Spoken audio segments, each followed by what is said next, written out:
Hello there, good evening. Welcome to Look North. Tonight we have a special programme broadcasting live from Leeds Fire Station, looking at the work of the emergency services at Christmas time across our region.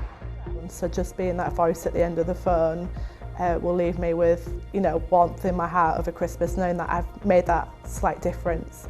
Hundreds of staff will be on duty over the festive period to keep us safe. We'll hear about the sacrifices they make and the impact on their loved ones. Running the gauntlet of firefighter training, I've been finding out just how tough it is to make the cut.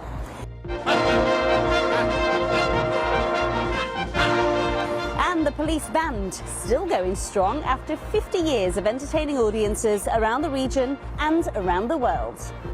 And after a blustery afternoon today, something very windy for both Saturday and Sunday. I'll be back with all the details on that and a little look into Christmas week.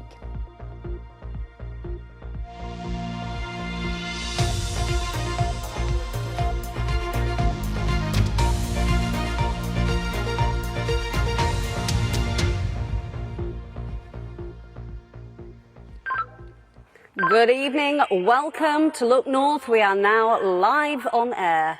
Hello, you're joining us from inside Leeds Fire Station. As you can tell, we have had the best day. I feel like Christmas has come early. This is the last Friday before the big day. It's often known as Mad Friday, so emergency services across the region are on high alert, ready to go if anyone needs them. Many of us hopefully will be spending Christmas Day with our friends and family, but there are hundreds of firefighters, police officers, call handlers and paramedics who will be working to try and keep us safe. It's an incredibly busy time, so tonight we want to say thank you to all of them and reflect on some of the work that they do. Let me see if I can get down here without falling, the Bridget Jones moment. White Watch are on standby today. Hello to all of you. Thank you for looking after us today. We will be talking to some of them very shortly, but first a few members went down to Leeds Children's Hospital earlier to hand out some presents and have a bit of a surprise for the patients and their families. We sent Keely along to join them. It's a manic time of year for Father Christmas, but he wasn't too busy to pay a visit to Leeds Children's Hospital this morning. He relies on his little helpers. Today they came in the form of West Yorkshire Fire and Rescue Service, the police and staff at Northern Rail, who organise the event every year. So many of our children are in here for a long periods of time, not just talking weeks, sometimes months. We've got a couple of children that have been here for even longer. So it just brings a few smiles, brings some Christmas cheer, which is very much needed when you've got a sick child in hospital, and lots of smiles, which has been so lovely to see today. What do you think about all of this? It's lovely, it's nice for them to be able to come out and do it. So we've been here 3 years in a row, so it's nice just to get out and for her to be able to meet Santa finally. And yeah, it's lovely. What do you think? Are you happy? Say cheese! And have you actually spoken to him yet? What did he say? Ho, ho, ho. Is that what he said? Oh, and what's she made of it? She loves it, as you can tell. And who have you just seen, Natalie? Santa. Is that Santa there? What do you think? Thumbs up? Yeah. Lottie's twin sister Daisy died of cancer. Santa's sleigh has been named after her. We got some reindeer food, didn't we, to put out? That's off Santa, didn't we, yeah? Sure. Okay, show me your reindeer food. A little bag of reindeer food, didn't we, off Santa? Is this what he gave you? Yeah. What is it? Reindeer food. Reindeer food! That is so exciting. You look after that really well. I will. Okay. And you have a nice Christmas? Yeah, thank you. Say bye. Say bye. Fingers crossed he doesn't get stuck up the chimney, but if he does, Father Christmas will know who to call. Oh, what a lovely morning that looks. This is one of 45 stations across the whole of West Yorkshire, and it's very, very busy. West Yorkshire Fire and Rescue have told us that 120 people will be working on Christmas Day, either on call or on duty. At this station here in Leeds, they're fully staffed. They will have 9 firefighters on duty. You know, when you join the emergency services, you know that working antisocial hours and those special days is just one of those things. But how do they feel about the sacrifice, and what about the impact on family life? We've been finding out a little bit more.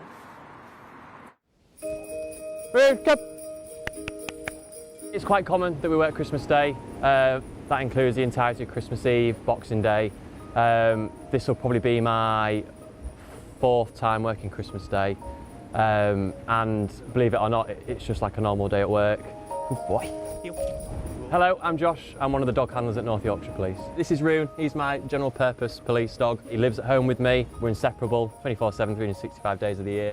What he can do is absolutely fantastic, and it baffles me every day. The best bits of this job are not everyone you come across is against you. There are really nice people out there.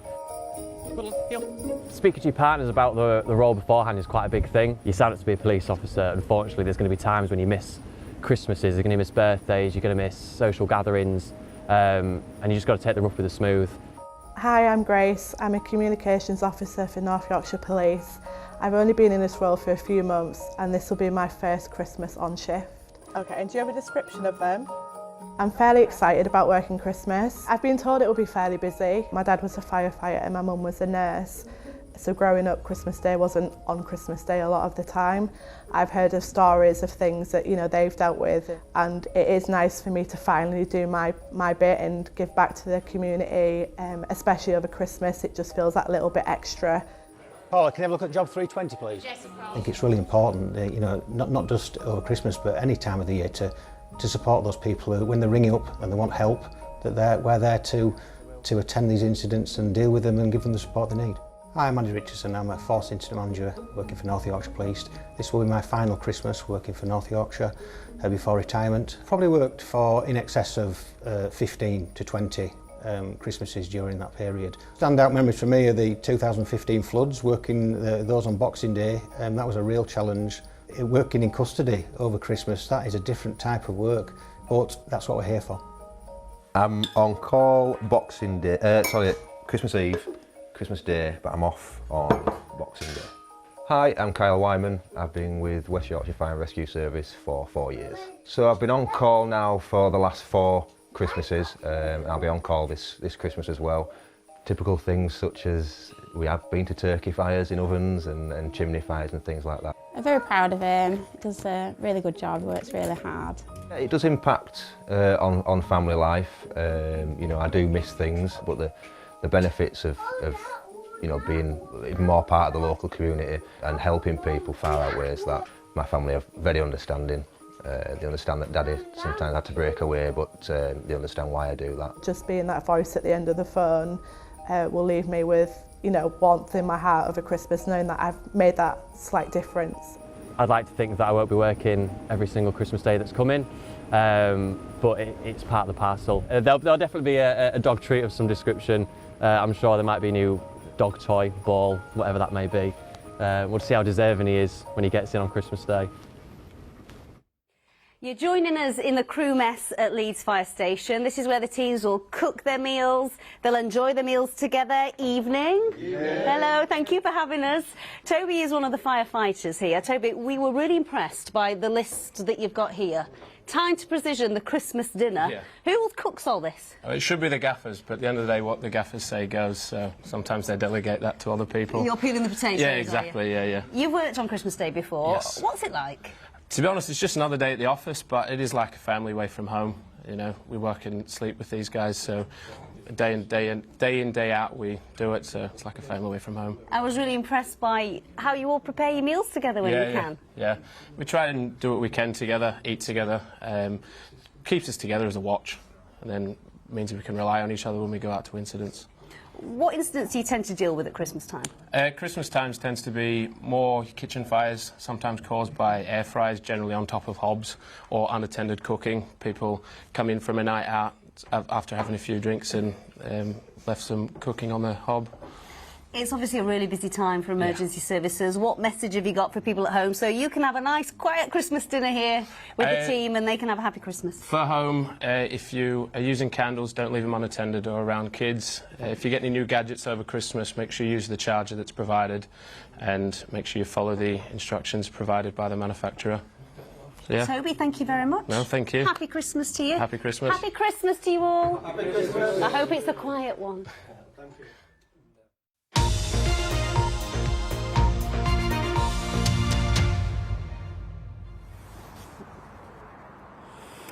Away from the fire station now, we're going to take a look at some other stories coming into our newsroom today.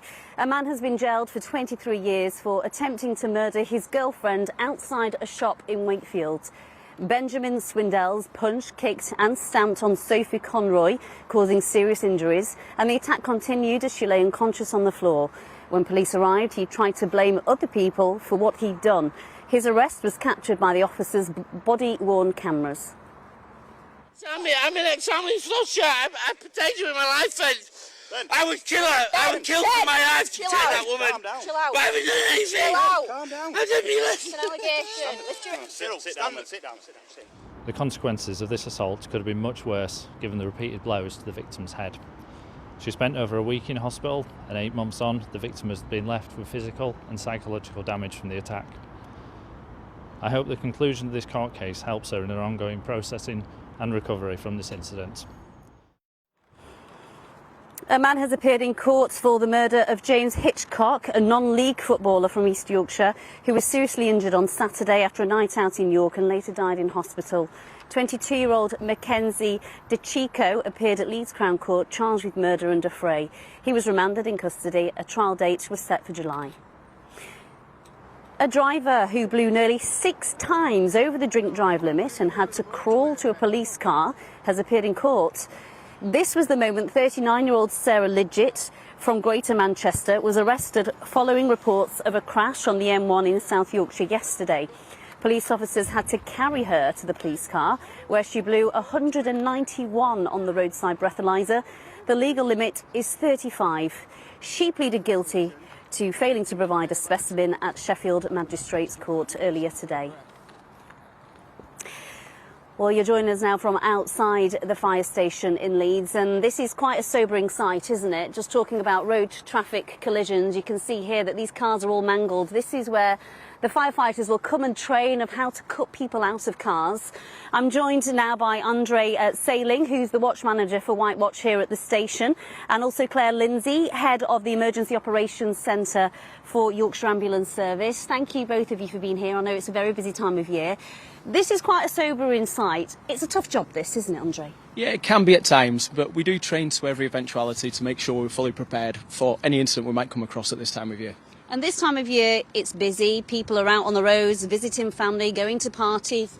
What advice have you got? Yeah, people are generally out of routine, so we say don't drink, don't take any drugs, don't go on your mobile phone when you're in your car. Make sure you're wearing your seatbelt, and just plan a little bit more time for your journeys because everything is a little bit busier out there. Yeah, and also winter time, you can have that treacherous weather on the road as well, can't you? Yeah, 100%. If it's icy in the mornings, making sure we're defrosting our windscreens and making sure we're leaving that extra time so we can take a little bit more time on the road.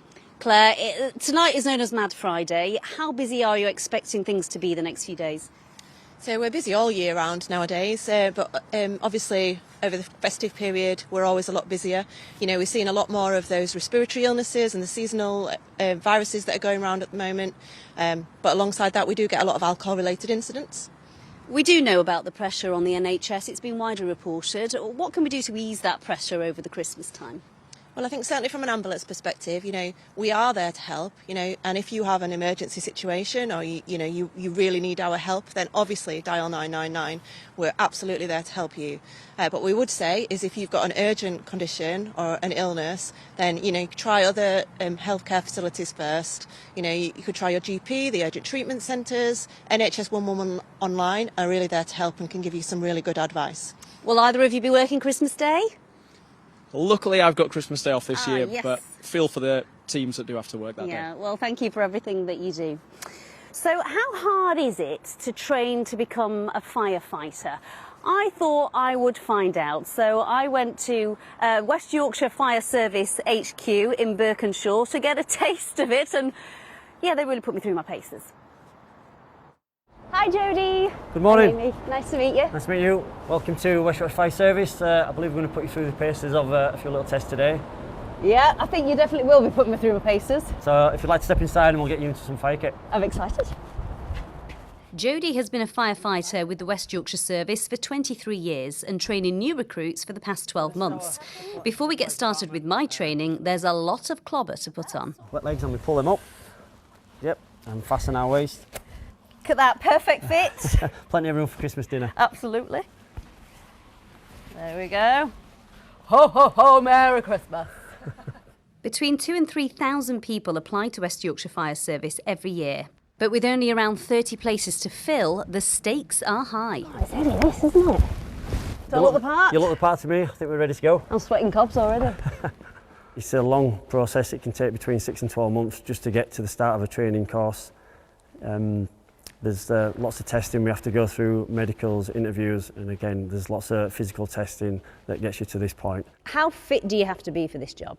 It is tough. It is for everyone, but it's also not for everyone. It's physically and mentally very demanding. Step on the hose, grab these lugs with our hands, we lift it up in a nice diagonal and we keep walking forward. First drill is hose rolling. Hold it out towards your chest. In this heavy kit, it's hot work. Well done, Amy, that was really good. Only 9 more to go now. What, are you kidding? No, the obligatory 10 lengths. Time to put the water in and do it for real. Garcia, this way! Pull that back with that hand. Yep, there you go. Woo! Kelly has been a firefighter for 19 years and says more women are now joining the profession. The first station I got posted to at Gifton, I was the only female firefighter there. So that brings its own challenges, but it is a much more diverse workforce in the way that it represents the community. My final test, an enclosed space crawl, and it's very, very enclosed. It's so claustrophobic.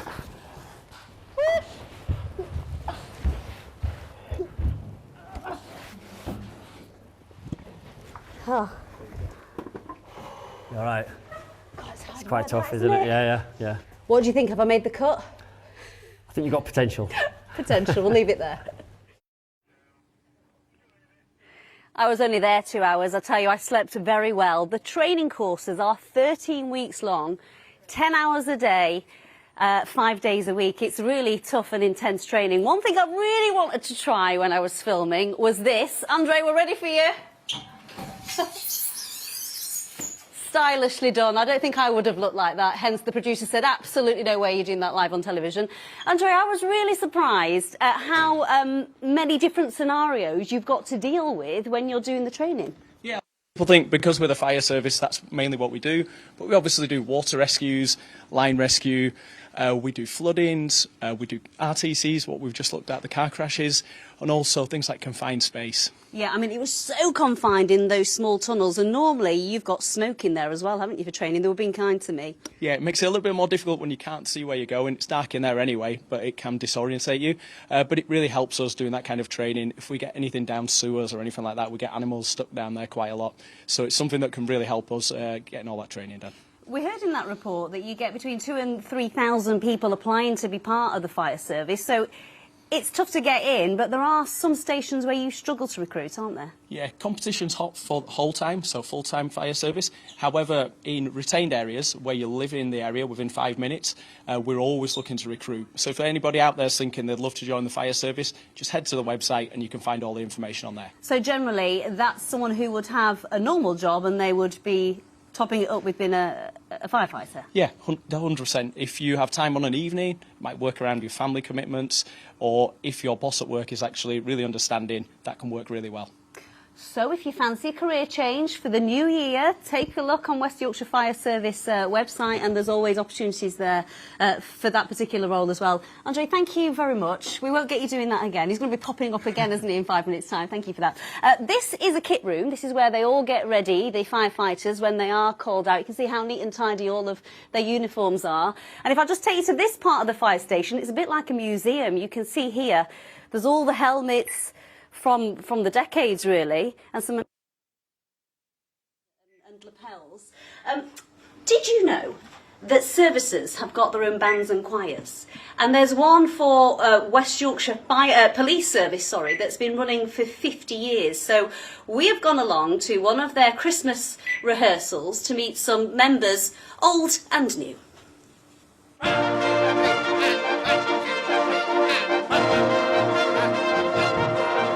The There's lots of us that have got an affiliation with the police. I personally was a special constable for 23 years.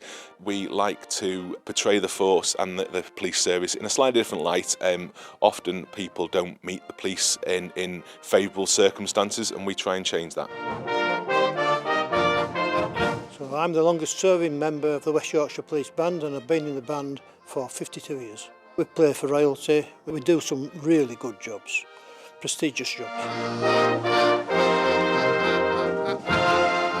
We were made up originally of the Leeds City and Bradford City Police bands at amalgamation. It started off as a wind band back in '74, and then we turned into a brass band in the early '80s.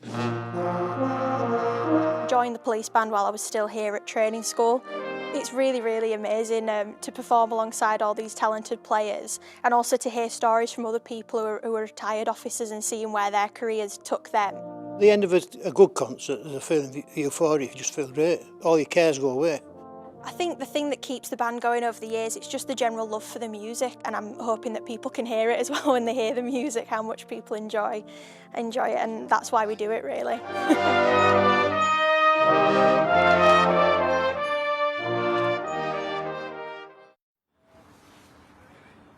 Oh, how beautiful, feeling very festive after listening to that. We're going to turn our attention now to a specialist team in our region that transports babies and children between hospitals. It's just hit a major milestone. Now, it's called the Embrace Service, and it does the most incredible work making sure that some of the sickest children get to the right hospitals as safely and as quickly as possible, and that is really critical. They're providing what is essentially a mobile intensive care unit. Corinne Wheatley has been finding out more. Ready for anything, the team at Embrace don't always know when the call-outs will come, but they're always prepared around the clock. They are a child patient transport service for Yorkshire and the Humber, transferring critically ill children and babies from one local hospital to a more specialised centre, or back again when they're well enough to return. Embrace staff make around 2,500 trips every year. It's important that we have a specialist transport service because you can see all the equipment that's around me, the knowledge and the experience that the team have to work on these children that are critically ill, and then utilising the mobile intensive care unit, which is essentially what the transport service provides.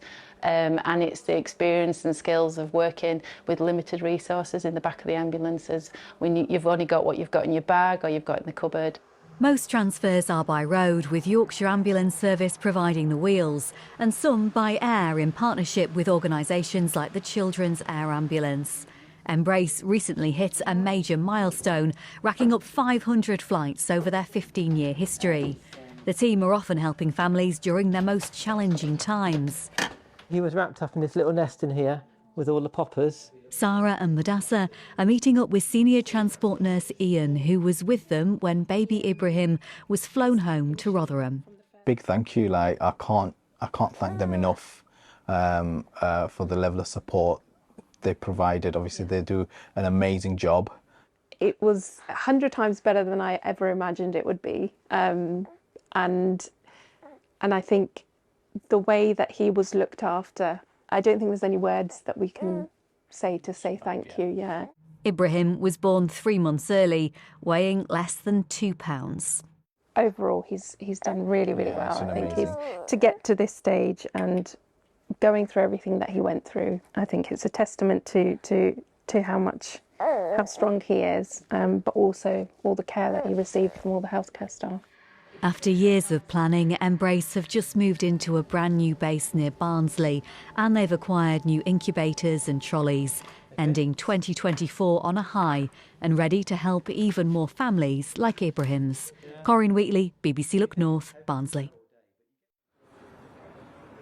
He's so cute in his little clothes, isn't he? We're so pleased to see that baby Ibrahim is doing very well. Right, we're going to get the weather now with Keely. Keely, it's certainly got a chill in the air tonight. What's it looking like for the next few days? We've got some chilly weather to come through Sunday and Monday, and then it warms up again, actually, for Christmas week. And at the moment, Christmas Day looks like it's going to be dry and very mild indeed.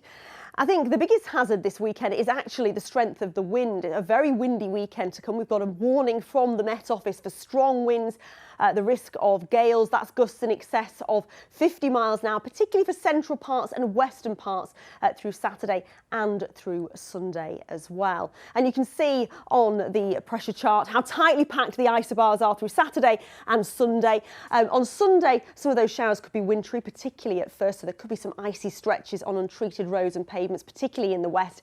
And then those winds gradually ease down through Monday. Monday still looks chilly, but then those temperatures creep up for Christmas Eve and for Christmas Day.